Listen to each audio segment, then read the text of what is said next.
Sobat Geo, hari ini kita kedatangan tamu sangat istimewa.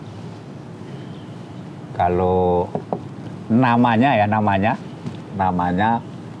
Kang Ade Komara, lengkapnya Kang Ade, Kang Dr. Ade Komara.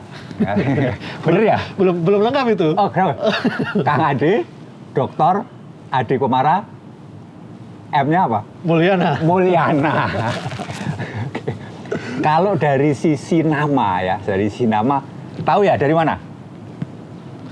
Aslinya? Yang jelas bukan orang Batak. Orang Batak, bukan. Orang Jawa Tengah juga. Ade Komara Mulyana. Pasti orang bener. Sunda ya, Sunda. Tapi heran kalau saya namanya Suprajaka. Tapi bukan orang Sunda, Kang Ade. Suprajaka satu nama. Kalau ini udah 3 nama ya. Nah, saya orangnya dari Bantul. Tapi aneh ya.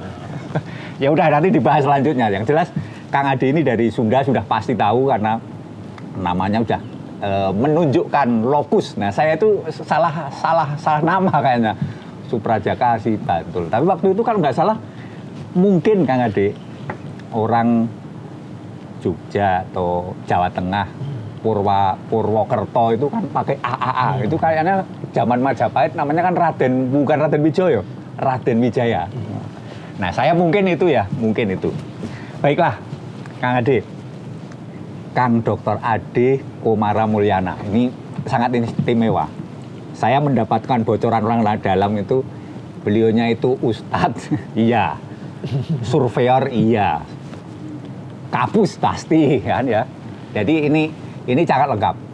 Tapi mau cerita Kang Ade, kira-kira saya itu pernah pertama kali ketemu Kang Ade ini waktu survei di Kalimantan. Nah, saya bayangkan ya waktu itu, mungkin nanti akan cerita sedikit. Seorang surveyor yang sangat handal. Kenapa demikian? Karena waktu itu sakit loh betulnya. Biasanya orang sakit itu langsung cuti, nggak mau disuruh survei. Tapi ini Kang Ade ini pakai krek ya, kakinya sakit. Dan waktu itu tidak naik mobil, tetapi malah minta bareng naik perahu kecil lewat sungai sampai ke pelabuhan. Jauh itu, cukup jauh. Nah ini kan, saya bayangkan ini surveyor sejati. Waktu itu belum ada jabatan surveyor utama. Surveyor belum ada surta. Nah di balik itu kenapa Kang Ade waktu itu kok sudah sakit, mau survei. Waktu itu kan sama-sama di balai penelitian ya, kalau salah. Nah itu gimana ceritanya di balik itu kok kayaknya memang dari awal di BIG itu setelah pulang dari Amerika kok memang orang tough gitu. Gimana di balik itu ceritanya kok bisa sakit terus tetap mau survei? Itu gimana Kang Ade? Sedikit saja sekilas kejadiannya gimana itu? Orang sakit mau-maunya survei gitu. Itu tahun 2005 ya? Kalau tidak salah. 2005 masih awal-awal pulang dari. Di 2005 itu saya baru kembali bekerja ya setelah selesai pendidikan S3 di Amerika ya. Sebenarnya sederhana aja. Kenapa tetap berangkat? Karena administrasi semua udah diurus. Tiket segala macam udah diurus. Iya. Dan boleh Bu Wiwin kalau nggak salah ya. Dan saya melihat bahwa cedera kaki saya itu menghalangi ya, tapi tidak akan membuat saya tidak bisa berjalan total gitu ya, tidak perlu kursi roda untuk didorong orang, dan saya lihat medannya juga bukan medan mendaki gunung yang terjal seperti begitu ya. Jadi kejadiannya awalnya sih 4 tahun sebelumnya 2001. Oh, masih di Amerika itu ya? Ya, ketika saya masih sekolah di Amerika, S3, awalnya saya hobi main bola. Ya. Oh, ternyata Kang Ade itu selain surveyor pemain bola. Saya atlet. Atlet ya? Atlet. Apa saja? Oke, nanti jangan bahas. Ternyata atlet dan sampai sekarang ternyata ya. Pernah menjadi tim seleksi Piala Suratin, tahu nggak? Piala Suratin. Iya, pemain bola. Tasikmalaya waktu itu. Sekarang U16 ya. Oh iya, pasti umur 16 waktu itu. Waktu SMP. Oke. Jadi lutut saya kiri atau kanan waktu kanan, ya? kanan. Oh, kanan. Satu kesempatan karena main bola dan kemudian kejadian selanjutnya terputar seperti itu sehingga salah satu ligamennya putus. Ligamen itu apa sih? Ligamen itu adalah semacam urat atau otot yang fungsinya mengikat dua tulang. Jadi tulang paha dengan tulang betis, tulang rawan, tulang kering, maaf. Ya. Ini di sini ada dua ligamen yang menyilang seperti ini, mengikat tulang paha dengan tulang betis, tulang rawan. Ini di bawah tempurung kita, di tempurung di sini. Nah, di sini ada dua, dan saya putus satu. Itu di Amerika? Itu di Amerika. 2021. Itu cedera pemain profesional. Ya. Jadi memang waktu di kampus pemain bola atau kuliah sih? Ya, sekelas Ronaldo saja cederanya itu, Mas. Iya. Luar biasa ya. Yang namanya ACL, anterior cruciate ligament. Jadi kalau di browsing cedera ACL, itulah cedera saya. Sobat Gio nanti di browsing ya, Kang Ade cedera serius itu ternyata. Ya terus? Dan kemudian ketika diperiksa ya oleh dokter, saya diperiksa oleh dokter olahraga. Jadi kan di kampus di Amerika itu kan tim olahraganya kuat ya, karena ada kompetisi antara universitas, basket, baseball, American football begitu kan. Saya diperiksa oleh dokter yang menangani atlet-atlet kampus. Dan dia mengatakan bahwa kalau ingin sembuh bukan 100% sih, mendekati 100%, ya ini harus operasi diganti dengan otot yang lain. Dioperasi juga? Dioperasi, pilihannya itu. Kalau tidak dioperasi, tidak apa-apa, tapi Anda tidak bisa seaktif seperti sebelumnya. Akhirnya saya tidak memutuskan tidak dioperasi. Alasannya? Masalah biaya. Kita kan mahasiswa ya, menggantungkan hidup pada beasiswa dan pekerjaan yang bisa kita lakukan lah di saat itu gitu kan. Asuransi cover 80% dari biaya. Lumayan besar juga. Tapi 20%-nya itu 2 bulan beasiswa. Berarti kan harus puasa 2 bulan. Terus saya nggak sanggup puasa 2 bulan. Iya. Terus akhirnya sama sekali nggak dioperasi? Akhirnya tidak dioperasi, hanya lakukan pemulihan otot-otot sekitarnya. Kembali tidak normal sih, tapi aktivitas kembali seperti biasa. Hanya memang saya harus menjaga agar lutut saya itu, ya, khususnya antar tulang paha dengan tulang betis, tulang kering ini, posisinya harus tetap lurus. Jangan sampai ada hentakan tiba-tiba goyang seperti ini, yang memungkinkan karena pengikatnya sudah lepas satu, ini kan goyang. Iya. Lebih goyang dibandingkan lutut biasa. Jadi lutut saya itu tidak sestabil lutut orang normal. Jadi sampai sekarang itu? Sampai sekarang ini. Nggak dioperasi juga ya? Tidak dioperasi. Nah, kejadiannya sebelum survei itu, survei hari apa berangkatnya ya? Iya. Yang jelas hari Minggunya itu, saya ikut senam. Senam di kompleks. Bukan di kantor ya? Bukan. Nah, ada sebuah gerakan yang tiba-tiba membuat lutut saya terputar begini. Tidak terkontrol oleh saya, terputar. Dan kalau sudah kejadian terputar seperti itu seperti kembali ke awal cedera. Karena terjadi hentakan tiba-tiba, otot sekitarnya membengkak, hilang kekuatan di lutut, ya pakai kerek lah. Dan itu hanya sekitar 2 hari mungkin sebelum jadwal survei berangkat. Akhirnya dipaksakanlah survei berangkat pakai kerek. Sehingga mungkin di kantor itu saya dikenal surveyor yang pakai kerk. Karena kesan pertama orang itu saya baru datang pulang dari sekolah, ikut survei, pakai kerk. Gitu ya. Tapi tetap sama sekali nggak risiko, karena gini, misalnya waktu itu saya juga nggak bayangkan, kan kita sama-sama naik perahu kecil itu, kalau kecemplung renangnya gimana itu? Kalau renang tidak masalah. Gitu. Renang tidak masalah. Karena memang tidak ada tekanan. Iya. Dia tetap akan karena geraknya seperti ini. Beban ya, bukan kanan kiri ya. Bukan kanan kiri. Tapi memang sakit serius ya itu. Sakit banget dan bengkak. Iya. Tapi berani ngambil risiko dalam kondisi gitu ya. Surveyor sejati. Kang Ade, kan oke lah, ini saya kira pengalaman yang cukup menarik ya di waktu itu ya.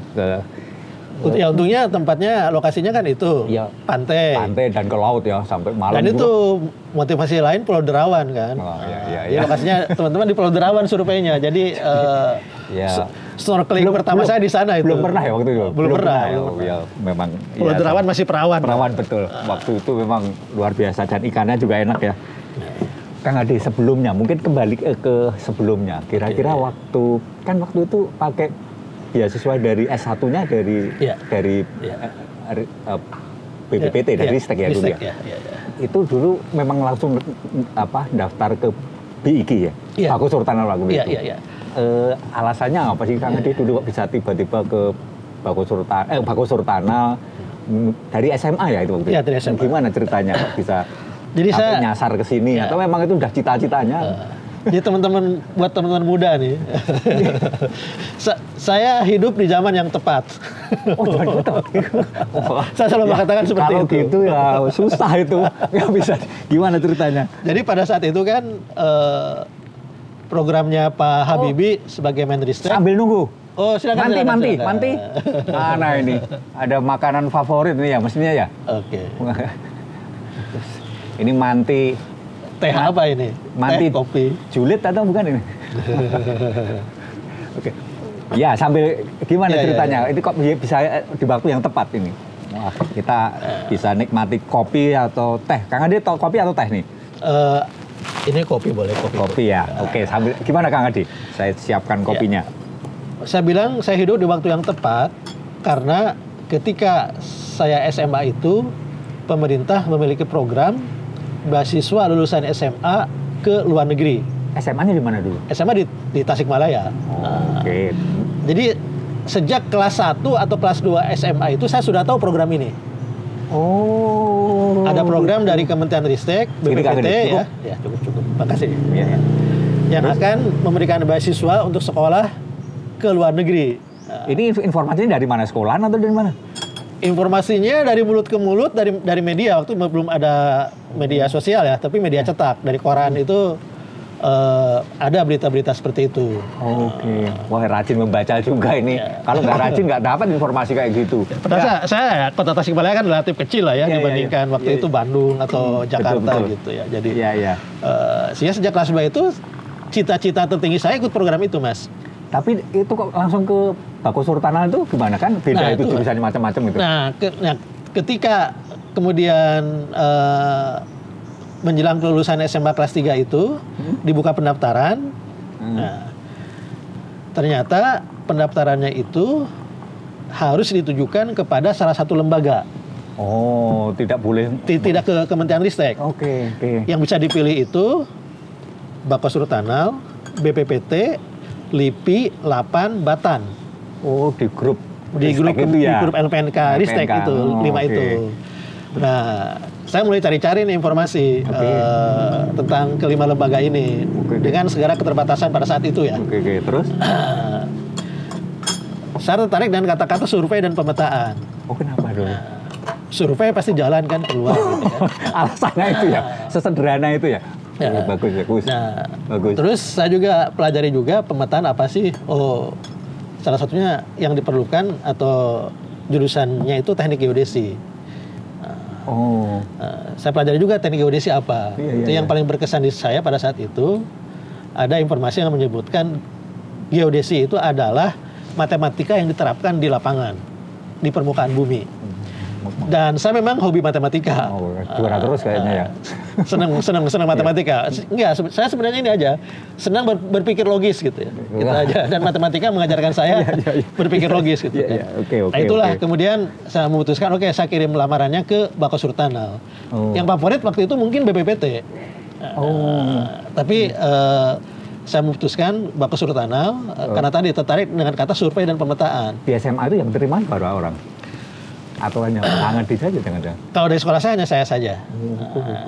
Tapi yang ikut tes itu 5 orang kan ada sih. Seperti begitu. Itu banyak juga sebenarnya. Satu angkatan itu 150 orang kali ya. Di seluruh Jadi Indonesia. memang surveyor pengen jalan-jalan ya. Kesampean lah ya. Kira-kira.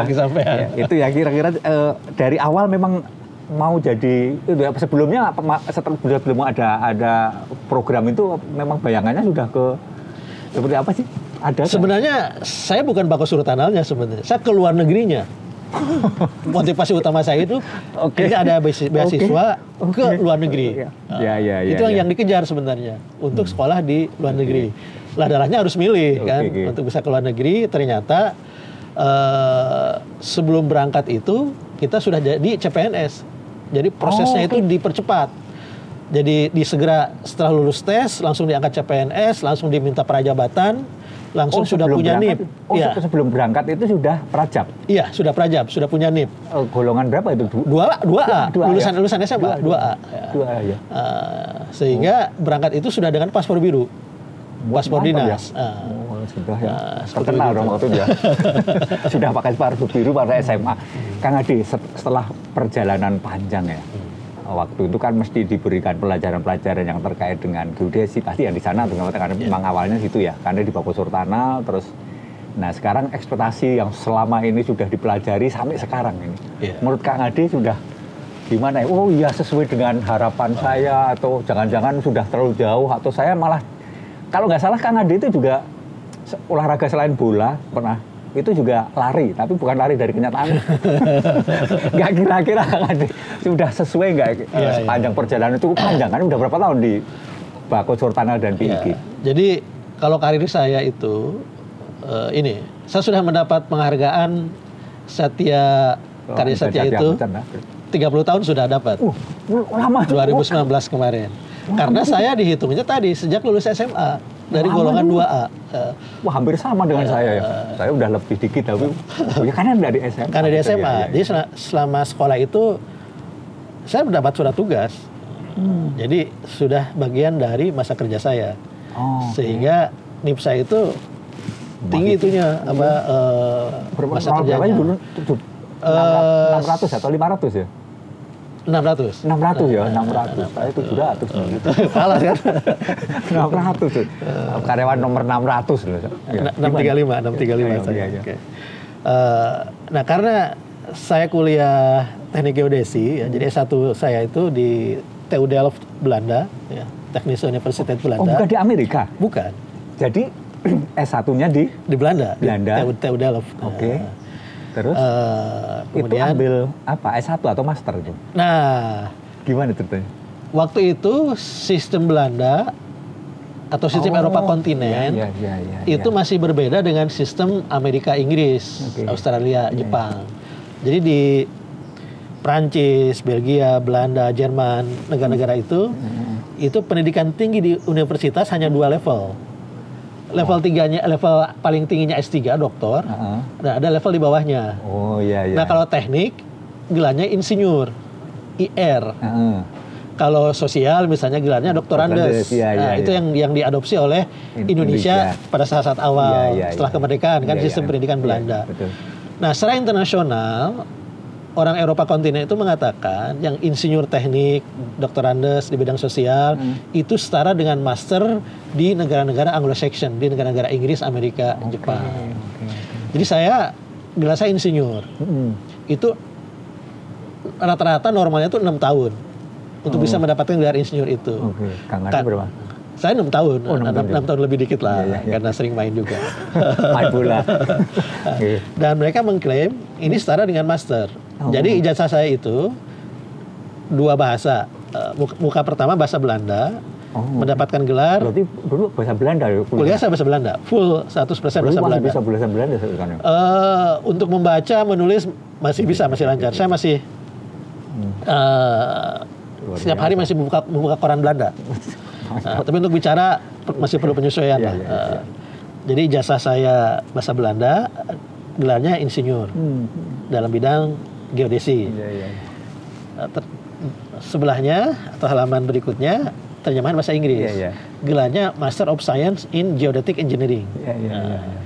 Nah, ketika ijazah itu saya bawa ke Indonesia untuk disetarakan di Direktorat Jenderal Pendidikan Tinggi Dikti di Kemendikbud, itu hanya diakui S1. Salah satu alasannya karena belum ada S1-nya sebelumnya gitu kan. Sehingga saya diakuinya S1 tuh. Jadi gelar saya insinyur disetarakan dengan S1. Meskipun orang Dikti juga bilang, udah Mas, daripada pusing melanjut S3 aja. Karena kalau S3 itu udah tidak ada dispute lagi. Biayanya dari?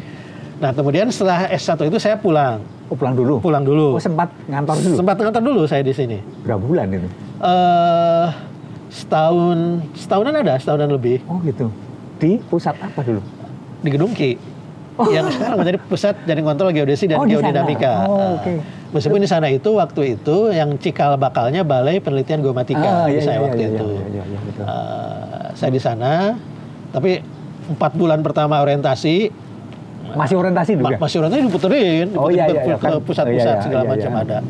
Kemudian 2 bulan kerja, muncul pengumuman dari Ristek, dibuka beasiswa untuk S2.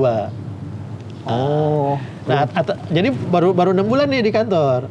Kok boleh itu gimana itu? Nah itu tepat lagi itu. Saya berhutang budi terus terang nih kalau ada Pak Dr. Sobar Sutisna yang nonton oke. Acara ini, saya sangat mengucapkan terima kasih kepada beliau. Dan dia mengatakan, udah deh, sekolah lagi aja katanya. Lanjut seperti begitu. Tidak harus nunggu. Saya katakan, Pak, saya belum 2 tahun nih, memang boleh sekolah. Udah saya yang tanggung jawab kata Pak Sobar itu kan. Makanya terima kasih ke Pak Sobar. Profesor ini terima kasih nih profesor kita ini ya. Nah, meskipun kalau saya ngobrol dengan beliau, dia mengatakan, dia habis waktu itu saya bingung mau dikasih kerjaan apa katanya. Daripada saya bingung saya suruh sekolah aja dah katanya. Wah, enak itu kalau ada bos kayak gitu itu ya. Wah, luar biasa. Oke. Habis itu saya terus mengikuti seleksi lagi kan. Karena saya mantan karya siswa, di Ristek tercatat nama saya. Tes juga dimudahkan, tinggal wawancara doang. Karena tes segala macam udah ada data-data sebelumnya kan. Dan ini udah lulus, udah berhasil, udah terbukti survive di luar negeri, tinggal wawancara aja. Itu juga pas zamannya juga itu. Pas zamannya juga. Pertama masuk. SMA zamannya pas, S2 zamannya pas ya. Itu langsung S3 itu ya programnya. Nah, waktu itu dibuka persyaratannya itu adalah harus ke negara yang berbahasa Inggris di program di Risteknya itu. Jadi tidak bisa ke Jepang. Oke. Ini saya milih waktu itu antara Amerika Australia ya. Ya Australia udah banyak yang ngambil ya. Yang Amerika jarang, saya ambil Amerika. Ini strategi Sobat Q. Gimana caranya itu harus mengidentifikasi jarang yang ngambil. Itu poinnya ya. Nah saya ke Amerika itu, saya langsung daftar S3. Membuktikan juga klaim orang Belanda betul nggak ini secara internasional diakui S2. Oke. Betul diakui S2. Jadi langsung diterima sebagai PhD student saya di Amerika. Oke. Jadi saya lanjut di Amerika, langsung S3. Pulang dari Amerika, gelarnya S3. Jadi secara resmi saya tidak memiliki gelar S2. Karena ijazah Belanda saya diakui S1, saya langsung daftar S3. Tapi karena memang internasional sudah dianggap diakui S2. Jadi setelah dapat ilmu SMA yang matematik, yang logikanya berjalan, terus S1 di geodesi di Delft ya, terus S3, kan ilmunya banyak itu. Kira-kira diterapkan di BIG seperti apa? Atau Pak Sultana waktu itu? Karena tadi Pak Sobar aja sampai seorang calon profesor aja, sekolah baik, saya nggak dapat ngasih kerjaan Pak Adi yang pinter gitu loh. Gimana itu? Jadi kalau buat saya sih, saya selalu mengatakan, tempat kerja terbaik di Indonesia untuk mereka yang berlatar belakang pendidikan geodesi, ya di BIG, di Bakus Sultana. Ya. Karena itu betul linear dari apa yang kita pelajari di kampus sampai dengan ke dunia kerja gitu kan. Dan juga kesempatan untuk mengembangkan diri juga besar di BIG ini. Dan kasus saya mungkin kasus ideal dalam artian ketika saya sebelum berangkat ke Amerika, saya konsultasi dulu dengan beberapa senior. Pak Matindas misalnya, waktu itu masih eselon 2, masih kepala pusat, masih kapus, gimana. Jadi ya, diskusi dengan beliau menganjurkan udah kalau bisa ambil penelitian tentang teknologi radar. Karena kita akan banyak menggunakan teknologi radar di Indonesia. Bicara juga dengan misalnya waktu itu Pak Deputi, Pak Klas Villanueva. Itu Pak Deputi ya. Seperti itu. Sehingga didorong juga ke arah sana. Dan sebelum pulang dari Belanda itu juga saya mendapatkan informasi di kampus bahwa memang sudah ada teknologi radar yang memiliki kelebihan-kelebihan di samping memiliki berbagai kekurangan begitu ya. Nah di Indonesia kan negara tropis, masalah cuaca, masalah awan. Nah, menggunakan citra satelit itu banyak daerah yang ditutup awan sepenuhnya. Nah, sehingga ketika saya masuk ke kampus di Amerika itu saya kuliah di Purdue University ya, di Indiana. Itu saya langsung bilang ke profesor, Prof, saya ingin belajar tentang radar. Nah, profesor saya itu orang fotogrametri. Dia bilang, wah kalau mau belajar radar kayaknya salah kampus nih. Oh gitu.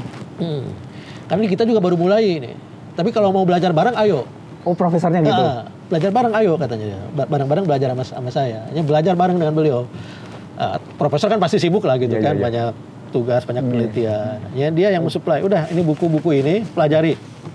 Tiap minggu kita diskusikan apa isi buku itu. Bisa pelajari segala macam seperti itu. Ya.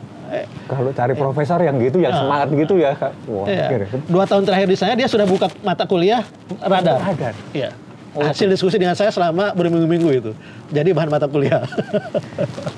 Nah, jadi cocoklah kerja-kerja di BIG-nya. Tepat ya, tepat banget. Karena memang saya lihat ahli radar di Indonesia ya, kayaknya Kang Ade juga ini ya. Ya sekarang sudah mulai banyak, mulai banyak. Jadi sebelumnya memang kalau teknologi radar untuk khusus pemetaan ya, itu memang masih sangat sedikit lah. Ketika saya pulang itu paling baru ada Pak Profesor Ishak di ITB, terus saya mungkin. Tapi sekarang teman-teman yang juga ngambil kuliah dari elektro misalnya kan, meskipun mereka arahnya itu ke pengembangan sistem radarnya itu, tapi kan ketika nyinggung aplikasi juga aplikasi pemetaan. Artinya aplikasi pemetaan untuk radar ya, Kang Ade masih ada sertifikasi aja. Siap sertifikasi atau mensertifikasi diri sendiri. Oke. Saya kemarin ikut juga nonton beberapa webinar yang diadakan teman-teman BRIN. Itu sudah ada tuh dokter-dokter muda baru lulus dari Jepang belajar radar di Chiba University begitu kan. Jadi sudah mulai banyak. Perlu dikembangkan ke sana ya Kang Ade. Nah sekarang kan sibuk ini ahli radar, kan kita juga baru sedang menyiapkan pemetaan skala besar ya. Sangat sibuk. Kira-kira kesehariannya yang bikin, kan mungkin ya mesti di rumah nggak mungkin tuh mikir radar, ngikut pekerjaan apa aja Kang Ade. Selain kan nggak mungkin bola juga sudah enggak. Olahraganya apa selain itu? Selain lari tadi. Olahraga saya lari aja. Lari dan goes. Oke, goes ya itu aman. Nah, dengan keluarga gimana? Tiap harinya. Nah itu banyak orang yang bertanya ke saya, Pak Ade gimana bisa konsisten lari? Saya katakan resep yang pertama, tip yang pertama itu yakinkan istri untuk punya hobi yang sama. Oh, istrinya diajak lari juga? Istri saya ajak lari. Oke. Sehingga tidak ada konflik kepentingan ketika saya ingin lari, dia pingin belanja misalnya kan. Karena sama-sama merasakan ini sesuatu yang harus kita nikmati. Didoktrin atau memang kesadaran istri ini? Ini perlu strategi ini, belajar ini teman-teman ya. Jangan sampai istrinya juga lari juga kan. Tapi lari bersama dengan Kang Ade ya. Itu tiap hari ke sana ya? Untuk isi kesibukan apa selain lari loh? Ya saya sih di rumah aja. Sekarang paling buka HP, buka internet. Kalau olahraga saya minimal seminggu 3 kali ya. Apalagi seperti kemarin libur panjang begitu ya, long weekend. Ya tiap pagi saya olahraga, lari, terus cari sarapan di luar bareng begitu ya. Luar biasa nih Kang Ade, pelajaran dari bagaimana cara mengambil kuliah ya. Strateginya sudah diatur yang ya ada kebetulan ya, orang yang kebetulan itu tentu sangat dekat dengan yang pencipta ya, sehingga semua betul ya. Oh dapat ini betul, nggak salah, ya luar biasa. Nah ini Kang Ade, saya dengar kan sekarang ini di Pusat Pemetaan Rupa Bumi dan Toponim, beliau kepala pusatnya. Nah nggak tahu nanti ke depan karena ada apa? Restrukturisasi. Apakah toponim masih berlanjut atau enggak? Saya dengar ini ada satu narasi yang menarik bagi teman-teman di medsos BIG. Ada kata julid ya.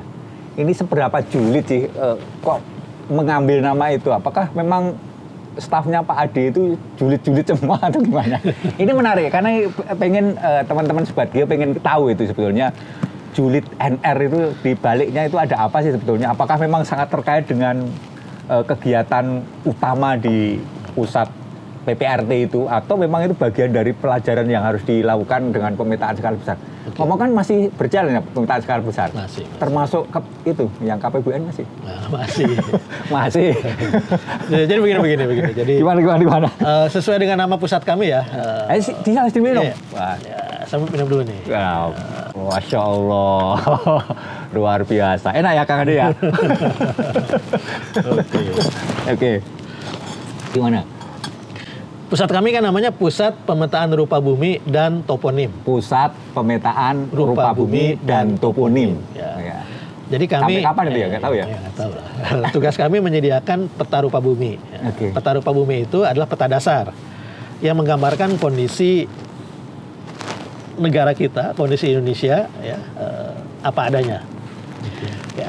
Termasuk di dalam unsur peta dasar itu adalah nama rupa bumi atau toponim.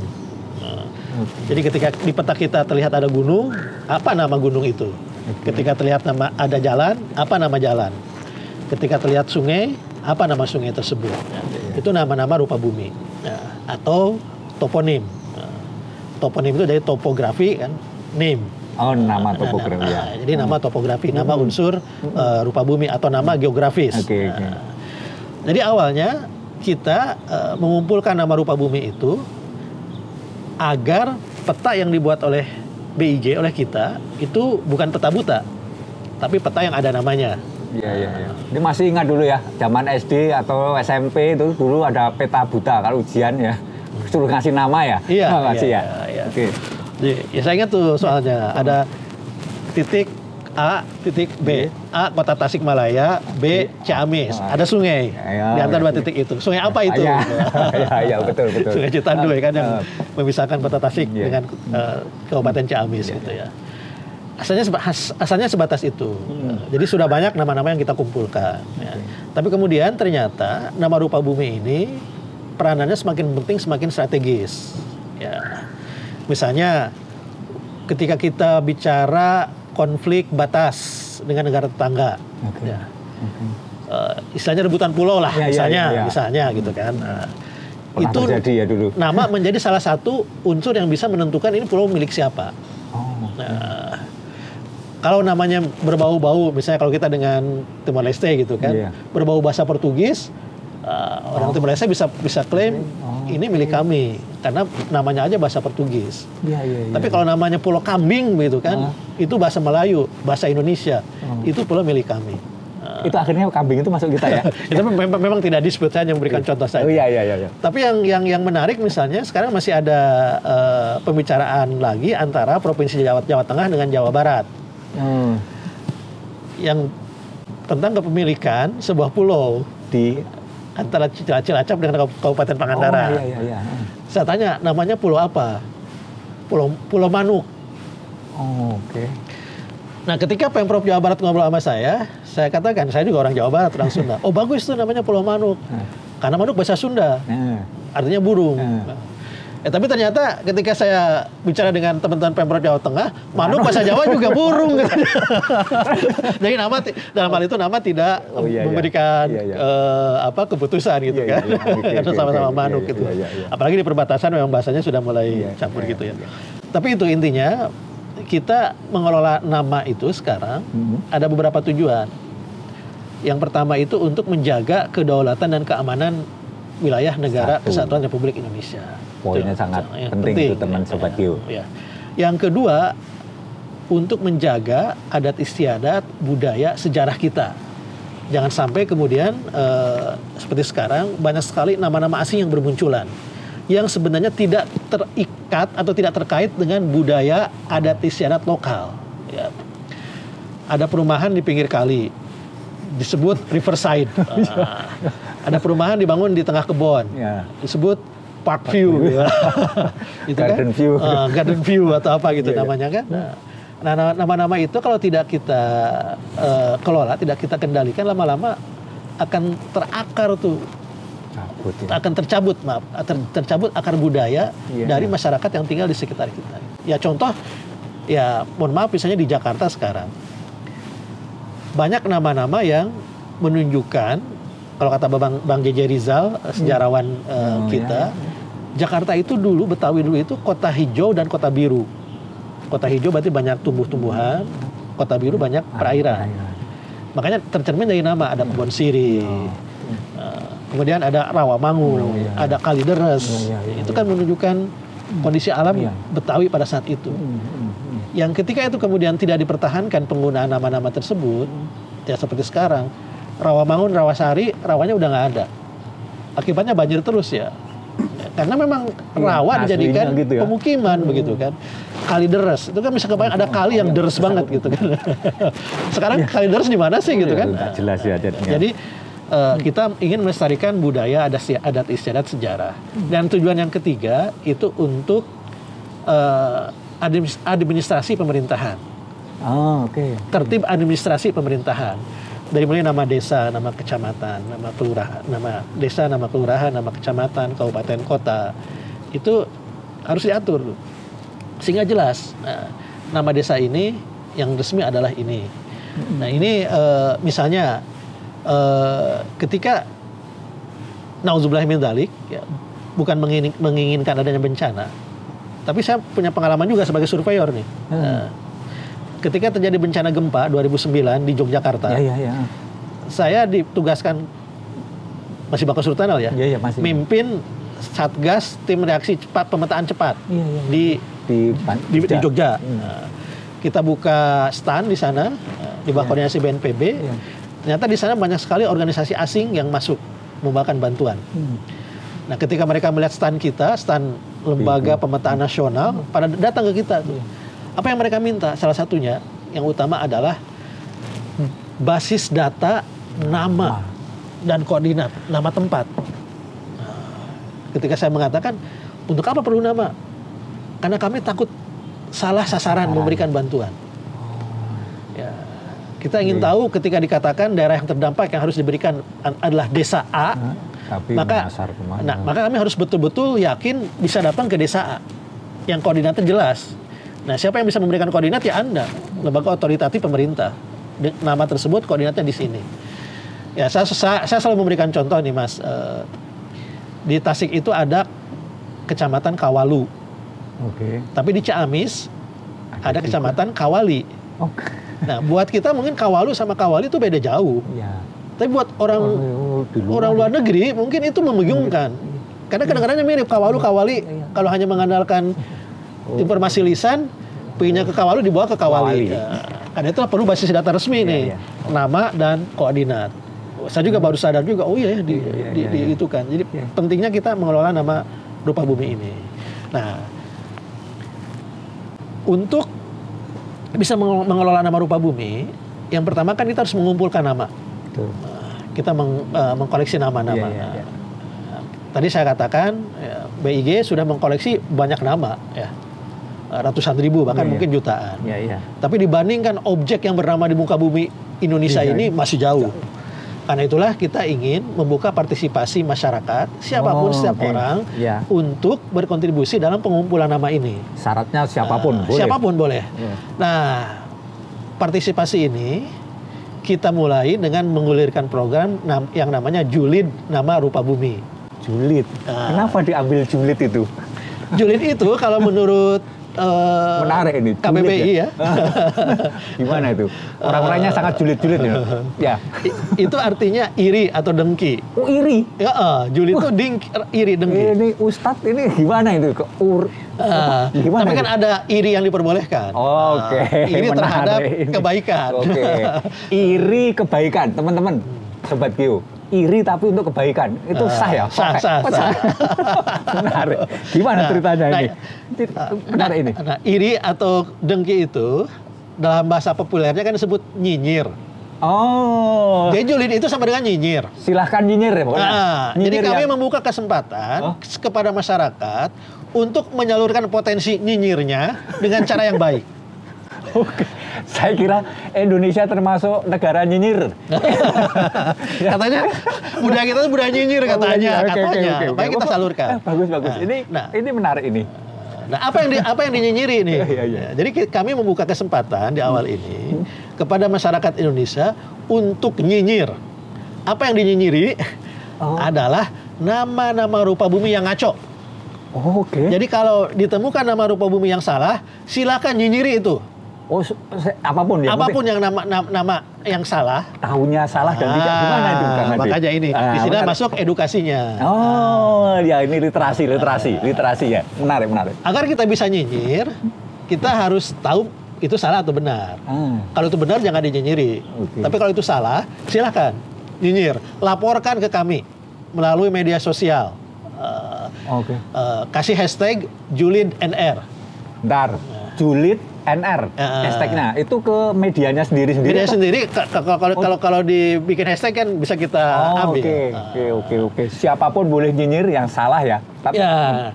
Nah, salah benarnya itu kita lihat dari 10 prinsip Wow. nama rupa bumi. Wah, ini mulai menarik. masuk 10 prinsip nama rupa bumi. Oke. Ini ada dalam peraturan pemerintah nomor Oke. 2 tahun 2021. Silakan googling ya. Artinya itu ada kriteria ya.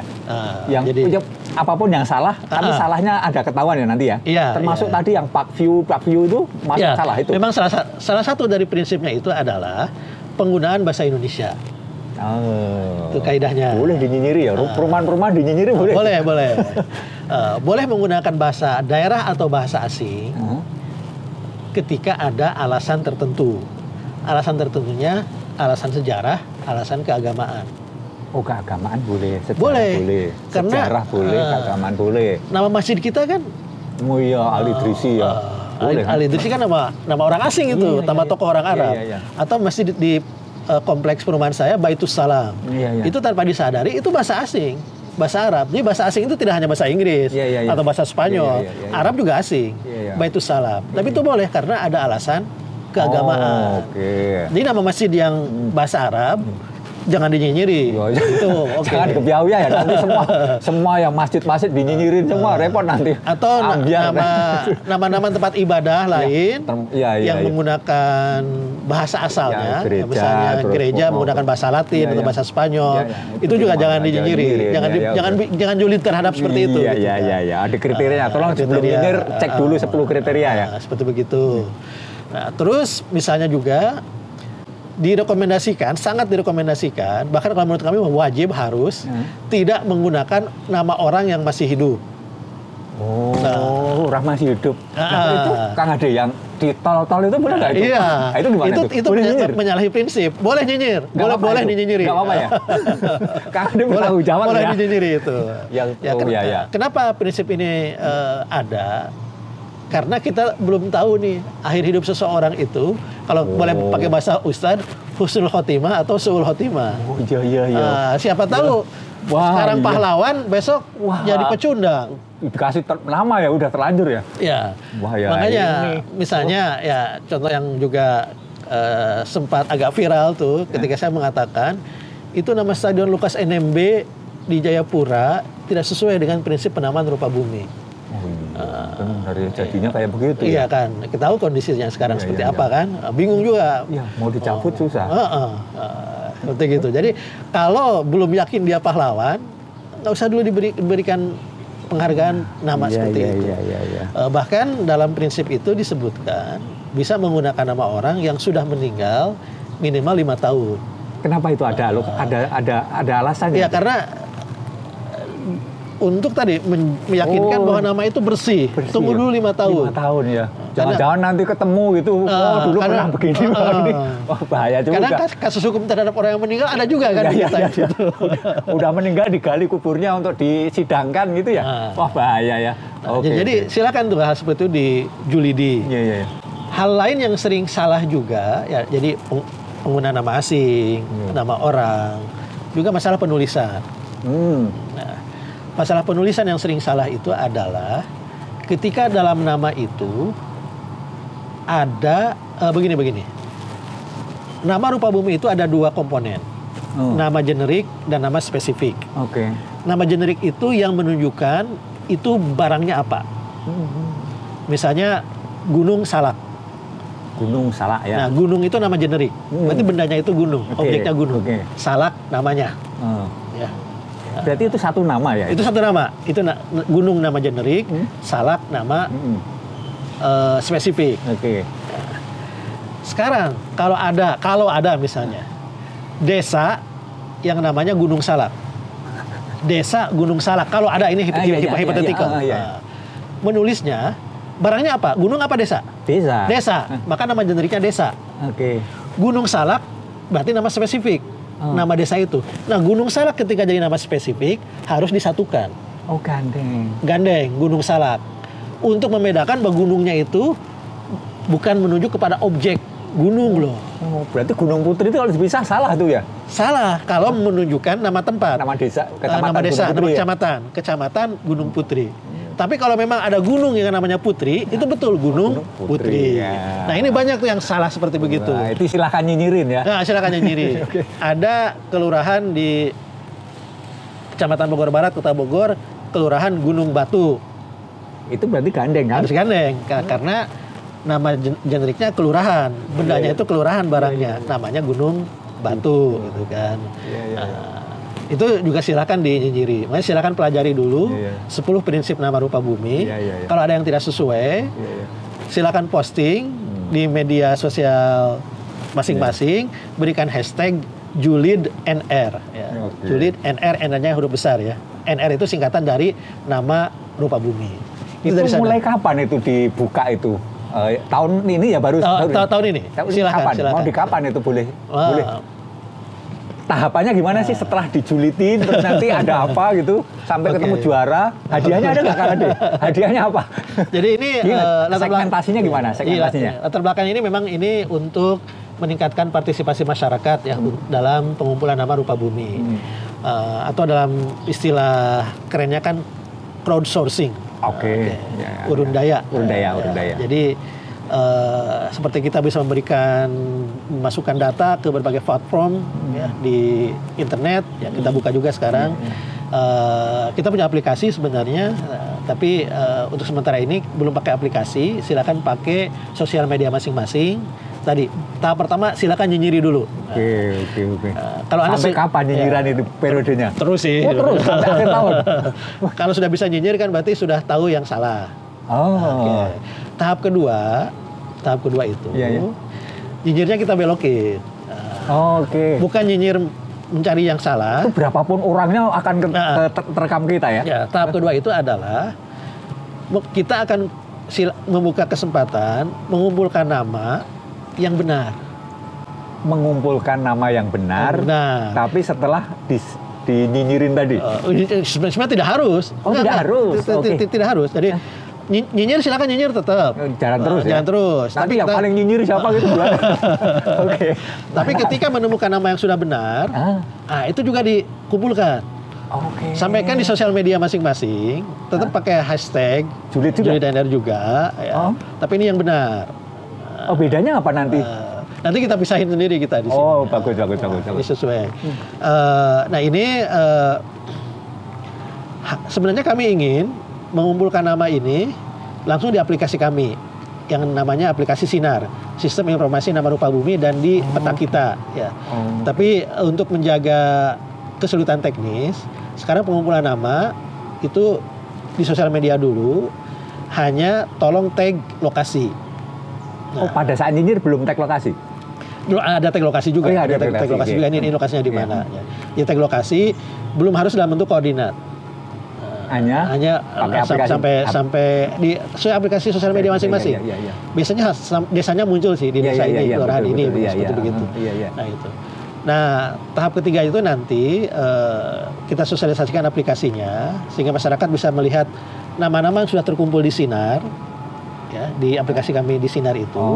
Berarti kalau sudah ada di Sinar nggak usah dimasukin lagi. Sudah ada. Tapi silakan kumpulkan yang belum ada di Sinar. Belum ada di Sinar dan benar. Benar seperti begitu. Nah ini bisa lewat sosial media, bisa nanti juga unduh aplikasi Sinarnya. Sudah ada versi gampang ya di Play Store sudah ada Androidnya dan bisa dimasukkan ke sana. Seperti begitu. Nah nanti menjelang akhir tahun sekitar bulan Oktober atau November, memang kami akan melakukan penilaian. Bulannya Oktober atau November? Sekitar itulah. Oktober ya, supaya HIG ya? Iya. Nanti pemenangnya berdasarkan kriteria yang akan kami susun, gitu kan. Tentu ada bobotnya nih, bobot nyinyir, bobot julid dengan bobot mengumpulkan data yang benar. Paling tinggi tentu nanti bobotnya yang mengumpulkan data yang benar, yang paling tinggi. Jadi julid ini hanya pemanasan aja, menaikkan awareness. Nah, nanti bisa jadi yang paling banyak yang paling banyak, yang paling iya, banyak, yang paling berkualitas. Tidak hanya sekedar masukin nama, nama akan ada pengecekan dari kami kan seperti begitu. Ini akan menjadi salah satu kriteria pemberian Bu Mandala Award untuk kategori individu. Oh, menarik ini. Bu Mandala Award itu suatu penghargaan yang sangat prestisius ya bagi insan geospasial Indonesia. Termasuk lembaga yang utamanya yang sudah jalan, ini ada individu khusus rupa bumi. Khusus untuk nama rupa bumi. Jadi Bu Mandala Award nama rupa bumi kan ada untuk tingkat kementerian lembaga, untuk tingkat provinsi, ada tingkat kabupaten kota, tingkat kelompok masyarakat. Oh, kelompok masyarakat dan tingkat dan bukan tingkat, ada kategori individu. Ada 5. 5 ya. Ada 5 kategori. Yang julid NR ini kita harapkan bisa menyumbang data, menyumbang partisipasi untuk kategori individu. Individu. Fokusnya apa tahun ini yang individu itu? Itu tadi salah satunya. Baru salah satu nih, belum kita bocorkan semuanya. Oh, berarti banyak. Yang partisipasi masyarakat dalam pengumpulan data. Bedanya yang kelompok sama perorangan gimana tuh? Nah, kalau masyarakat lebih advance lah. Ini LSM atau komunitas gitu kan. Bisa jadi ada komunitas goes sambil goes mengumpulkan nama bisa. Motor itu boleh. Bisa juga seperti begitu. Atau ada komunitas yang sudah bangun platform. Platformnya yang apa itu platformnya? Ya sebagai bocoran, bukan bocoran ya, karena sudah diumumkan. Tahun 2022 pemenang untuk kategori komunitas kan komunitas OpenStreetMap Indonesia. Karena komunitas itu sudah mampu mengumpulkan nama, bahkan platformnya open source juga ya? Open source di OSM, OpenStreetMap. Untuk individu Pak Titi Bahtiar, karena tulisannya banyak, segala macam seperti begitu. Seperti nah sekarang kita coba perluas lagi nih individu. Kita lihat ya pengumpulan datanya nih, seperti itu. Luar biasa ini. Saya kira silakan Sobat Geo untuk bisa berpartisipasi karena bagaimana urun daya untuk nama rupa bumi yang memahami tentang nama-nama yang wisdom lokal ya Indonesia. Ada teman-teman semua. Jangan terlanjur memberikan nama-nama yang sudah nyinyiran, yang nama-nama pakai rada asing-asing kecuali yang ada alasan agama ya. Tidak boleh. Agama, sejarah gitu ya. Ya seperti saya itu kan ada Benteng Van der Kolk misalnya. Karena ada sejarah silakan. Atau ada Friedrichsburg di Jogja. Jangan diubah jadi jembatan perdamaian, nanti hilang tuh semangat perjuangan melawan penjajah Belanda hilang nanti. Kang Ade, terima kasih ini Kang Dr. Ade Komaramulyana ya.